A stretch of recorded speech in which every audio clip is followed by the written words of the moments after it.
Today, we're diving into the story of the Medici. They were a family of bankers who, without a single army or a crown, managed to fund the entire Renaissance and pretty much reshape the world as we know it. Okay, so let's get right into it. When you think about real power, you probably picture kings, queens, and giant armies, right? Well, the Medici were totally different. They were bankers from a city called Florence, and they used their money to influence everything: art, science, even religion. The big question is, how on earth did they pull it off? So it all started with a really smart career move. See, the Medici weren't born into royalty. They were actually merchants in the wool trade. But the head of the family, a guy named Giovanni di Bicci de Medici, realized something huge. The real money wasn't in selling stuff, it was in managing the money itself.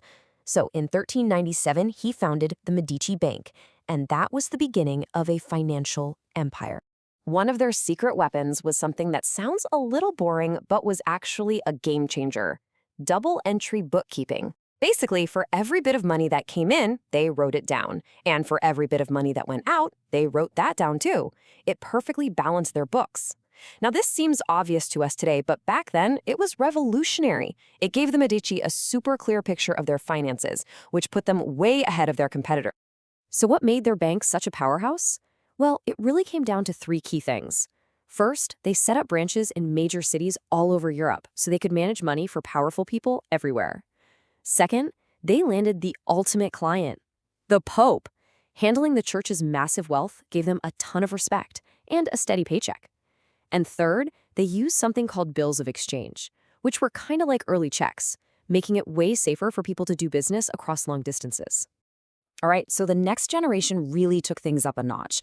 Giovanni's son, Cosimo de Medici, was a political genius. He figured out he didn't need to be a duke or a prince to be the most powerful guy in Florence. He just used his family's money and influence to pull the strings from behind the scenes. But, when you're that powerful, you make enemies. In 1433, his rivals actually managed to get him kicked out of the city. But here's the crazy part. As soon as Cosimo and his bank were gone, Florence's economy just tanked. A year later, the city's leaders were practically begging him to come back. He returned as a total hero and was eventually given the title Pater Patriae, which means father of the country. After Cosimo came the real Golden Age, led by his grandson Lorenzo. People called him Lorenzo the Magnificent, and for good reason. He was a brilliant diplomat, but more importantly, he had an unbelievable eye for artistic talent. Under his watch, Florence became the absolute center of the cultural universe. So how did he do it? Through something called patronage. Now, patronage is basically when a wealthy person or family becomes a super sponsor for an artist.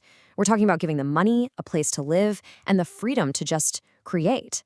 Honestly, without patronage, so many of the most famous works of the Renaissance probably wouldn't even exist. And Lorenzo didn't just support any artists. He assembled an absolute dream team, a lineup of Renaissance rock stars. You had Donatello, the genius sculptor; Brunelleschi, the architect who built Florence's incredible dome; Botticelli, who painted The Birth of Venus; and of course, the one and only Michelangelo. And Lorenzo's support wasn't just about writing checks. It was personal.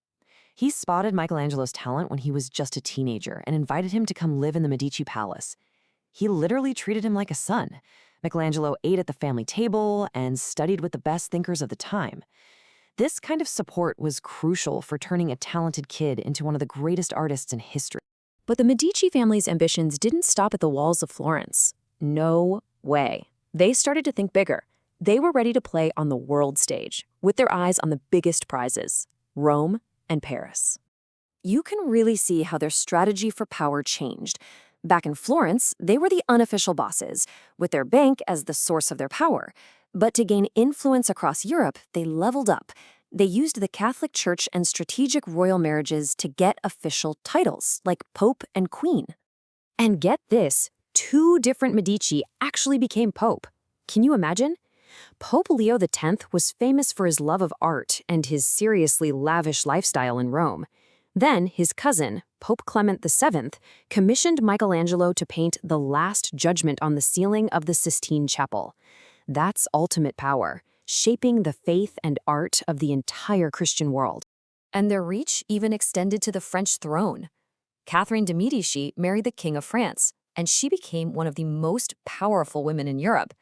She brought a ton of Italian culture with her to the French court, from new kinds of food to, believe it or not, helping to make the fork a popular dining tool. As the family continued their reign, they started sponsoring a totally new field, science. But even as they were looking up at the stars, their own star right here on Earth was starting to fade.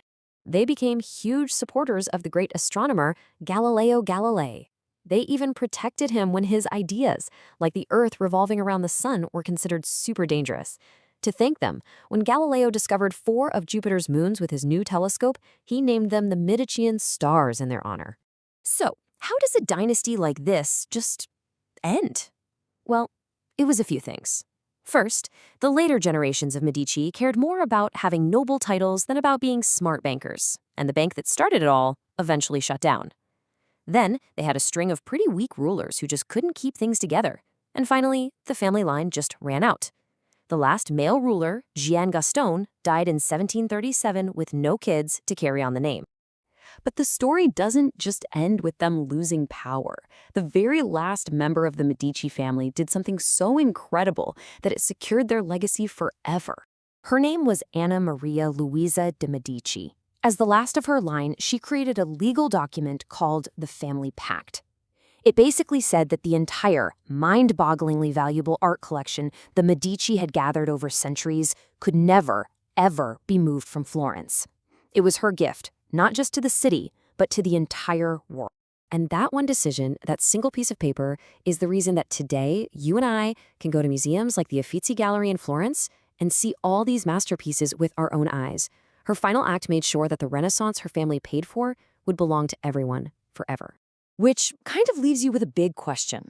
The Medici used their wealth to back ideas that literally changed history. So if you had that kind of money and influence today, what big idea would you support? What new art, science, or technology would you choose to fund? What would your Renaissance look like?